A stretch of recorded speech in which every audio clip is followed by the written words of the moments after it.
यहाँ पर हम लोग देखें कि पौधों का वानस्पतिक भाषा में वर्णन करने की विधि।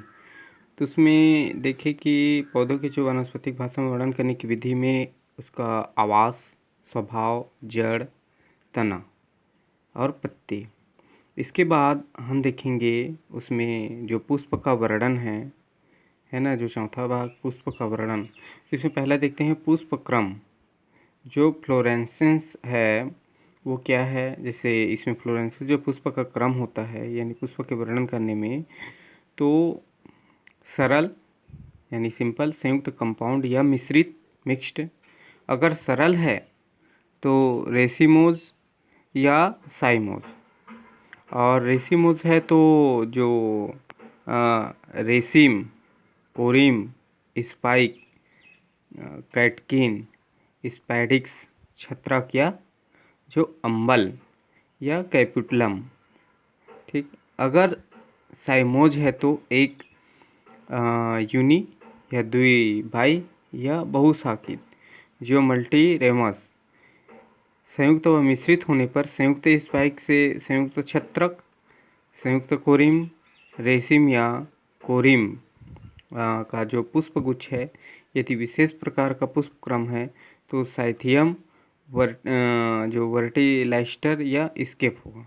तो इस प्रकार से पुष्प का क्रम होता है।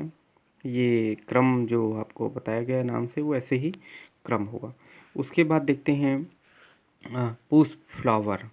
तो जो पुष्प फ्लावर है निपत्री या अनिपत्री, यानी जो ब्रैक्टेड और एब्रैक्टेड या समृद्ध या असमृद्ध होगा, पूर्ण या अपूर्ण होगा पुष्प, या नियमित या अनियमित। यह पुष्प एकलिंगी या द्विलिंगी, एक्टिनोमार्फिक या जाइगोमार्फिक, हाइपोगाइनस, पेरीगाइनस या एपीगाइनस। तो इस प्रकार से जो पुष्प है वो आपको मिलेंगे। इसके बाद उसमें हम लोग जो पुष्प है उसमें देखते हैं कि कौन कौन से भाग होते हैं। उसमें बाह्य दलपुंज यानी कैलिक्स। तो बाह्य दलों की संख्या पृथक बाह्य दली या जो युक्त बाह्य दली, हरे या दलाप, कोरोला का दल विन्यास, ये आपको पुष्प बाह्य दलपुंज में मिलेगा। उसके बाद जो दलपुंज आता है, कोरोला आता है, उसमें आप देखोगे कि दलों की संख्या संयुक्त दली या युक्त दली या कोरोला की आकृति एवं रंग तथा कोरोला का दल विन्यास, इस प्रकार का आपको मिलेंगे। उसके बाद देखेंगे पुमंग।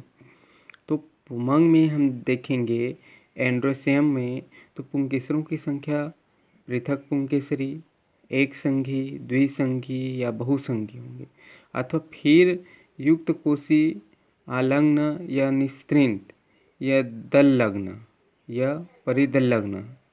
तो अगर पुंकेसर 6 है तो द्विदीर्घी या चतुर्दीर्घी, और परागकोश में अधःबद्ध और संलग्न जो पृष्ठलग्न है उसमें, या मुदोगली। तो इस प्रकार से आपको पुमंग मिलेंगे। उसके बाद जायांग में हम लोग देखेंगे, जायांग में तो ये स्त्री केसरों की संख्या है जो युक्तांडपी या मुक्तांडपी होगा, या अंडाशय ऊर्ध्ववर्ती या अधोवर्ती होगा। उसके बाद अंडाशय जो है एक कोष्ठी या बहुकोष्ठी होगा। उसके बाद जो बीजांड न्यास है उसमें सीमांत, स्तंभी, मुक्त केंद्री, भित्तीय या आधारी या पृष्ठीय होगा। ठीक। तो जैसे इसमें हम देखेंगे बीज व फल उपस्थित होने पर उनका वर्णन भी कर सकते हैं। ठीक है। उसके बाद देखते हैं इसका जो पुष्प का वर्णन है उसमें ए में पुष्पक्रम, बी में पुष्प, उसके बाद बाह्य दल, दलपुंज, पुमंग, जायांग देखिए। इसके बाद हम लोग सी में देखते हैं उसका वर्गीकरण कैसे करते हैं, जो पुष्प का वर्णन है उसमें। तो इसमें क्या है, जो पुष्प का वर्गीकरण द्विबीजपत्री, एक बीजपत्री या सीरीज होगा, आर्डर होगा और कुल होगा। क्या करेंगे, द्विबीजपत्री में या एक बीजपत्री में उसको देखेंगे, उसके बाद उसका सीरीज देखेंगे, उसके बाद आर्डर देखेंगे, उसके बाद कुल यानी फैमिली देखेंगे। ठीक। अब चौथा में हम लोग क्या करेंगे, पुष्प आरेख तथा पुष्प सूत्र। तो ये क्या है, पुष्प के विभिन्न भागों का अध्ययन करने के लिए उनको ऊर्ध्वाधर काट लेते हैं। ठीक है, इसको अब तो प्रैक्टिकली में दिखाया जाएगा। तो इससे पुष्पासन का आकार तथा पुष्प के भागों के विन्यास का पता चलता है। जो पुष्प है उसको ऊर्ध्वाधर काटेंगे, उसके भागों का पता चलेगा। जैसे पुष्प जायंगोपरिख या जायांगधर या परिजायांगी है। साथ ही पुष्प के विभिन्न भागों का जो तुलनात्मक अध्ययन भी संभव हो पाता है। जो दो पुष्प है उसका तुलनात्मक अध्ययन भी कर पाएंगे। ठीक, इसको आपको प्रैक्टिकल में दिखाया जाएगा पुष्प का जो ऊर्ध्वाधर काट को। उसके बाद जो इसी में पुष्प आरेख तथा पुष्प सूत्र है, उसमें पुष्प ए देखेंगे, पुष्प आरेख। जो पुष्प आरेख है उसमें फ्लोरल जो डायग्राम है, जिस प्रकार किसी यंत्र के विभिन्न भागों को रेखा द्वारा प्रदर्शित किया जाता है, ठीक उसी प्रकार पुष्प आरेख द्वारा पुष्प के विभिन्न अंगों की संख्या, उनके आकार एवं आकृति, क्रम और पारस्परिक संबंध को प्रदर्शित कर सकते हैं। जो पुष्प आरेख बनाने के लिए पुष्प कलिका या जो पुष्प का अध्ययन किया जाता है, इसका मातृ अक्ष पीछे की ओर और अगला जो भाग है सामने की ओर होता है। अब पुष्प की अनुदैर्ध्य काट लेकर पुष्प के विभिन्न अंगों के आकार, क्रम व संख्या तथा पारस्परिक संबंध को प्रदर्शित किया जाता है। तो इस प्रकार आप पुष्प का जो काट है उसको देख सकते हैं। आपके किताब में दिखाया गया है। ये मदर कैलिक्स, आप पुष्प का जो कार्ड देखेंगे तो उसमें मदर कैलिक्स नीचे आपको दिखाई देगा। उसके बाद कैलिक्स आपको वो जो प्राप्त होगा, जैसे पुष्प को जब काटे हैं तो ये पुष्प है तो उसमें आपको मदर कैलिक्स और फिर कैलिक्स लगा हुआ दिखाई देगा। और उसके बाद कैलिक्स के बाद आपको कोरोला पता चलेगा। कोरोला के बाद कोरोला विथ नेक्टरी दिखेगा। उसके बाद आप देखेंगे और जो है जो स्टिमिनोट्स रहेगा। उसके बाद आपको वहाँ डायथेसिस स्टेमेन और उसके बाद जो है मोनोथेसियस स्टेमेन। उसके बाद मोनोकार्पेलरी जिम्नोसियम दिखेगा आपको। उसके बाद बाइकार्पेलरी जिम्नोसियम दिखेगा। उसके बाद पॉलीकार्पेलरी नेक्टर सिनकार्पस दिखेगा। उसके बाद सेक्रेटिन डिस्क का, उसके बाद मोनोटेल्फोस एंड्रोसियम दिखेगा। उसके बाद सैनियंथ्रस दिखेगा। ठीक, तो ये इस प्रकार से आपको पुष्प का क्रम आपको दिखाई देगा। पुष्प आरेख का उपयोग आने वाले जो चिन्ह है उसका उपयोग इस प्रकार से करते हैं।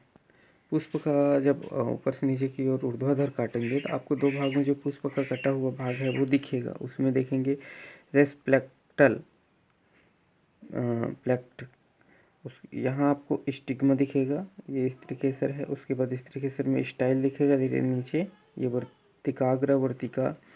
उसके बाद आपको ये नरकेसर वाला जो भाग है स्टेमेन दिखेगा, वहाँ पर आपको सेपल दिखेगा। उसके बाद आप जो बीजांड वाला जो भाग है वहाँ देखेंगे कार्पेल। उसके बाद ये ओवेल।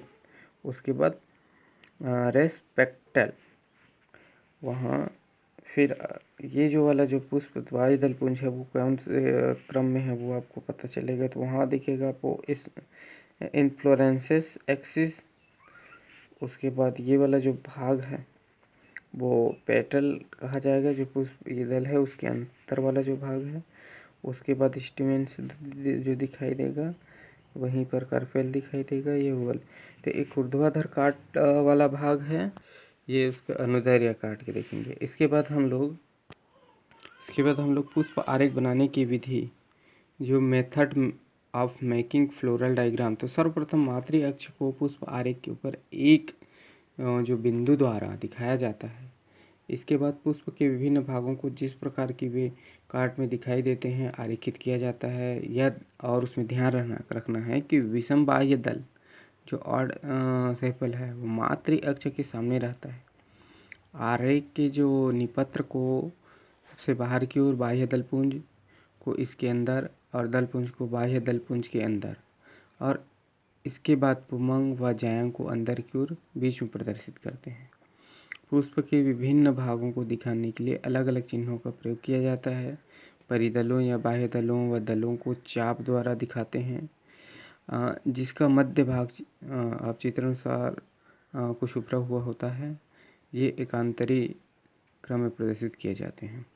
इसके भीतर पुंकेसरों को वृत्ताकार परागकोश बनाकर वह आरेखित करते हैं और जायंग को अंडाशय के अनुप्रस्थ जो सेक्शन द्वारा एक वृत्त के रूप में प्रदर्शित करते हैं। उसमें उतने ही कोष्ठक बनाते हैं जितने कि अंडाशय को काट में दिखाई देते हैं। ठीक है, तो इसको आपको चित्र में दिखाया जाएगा आगे।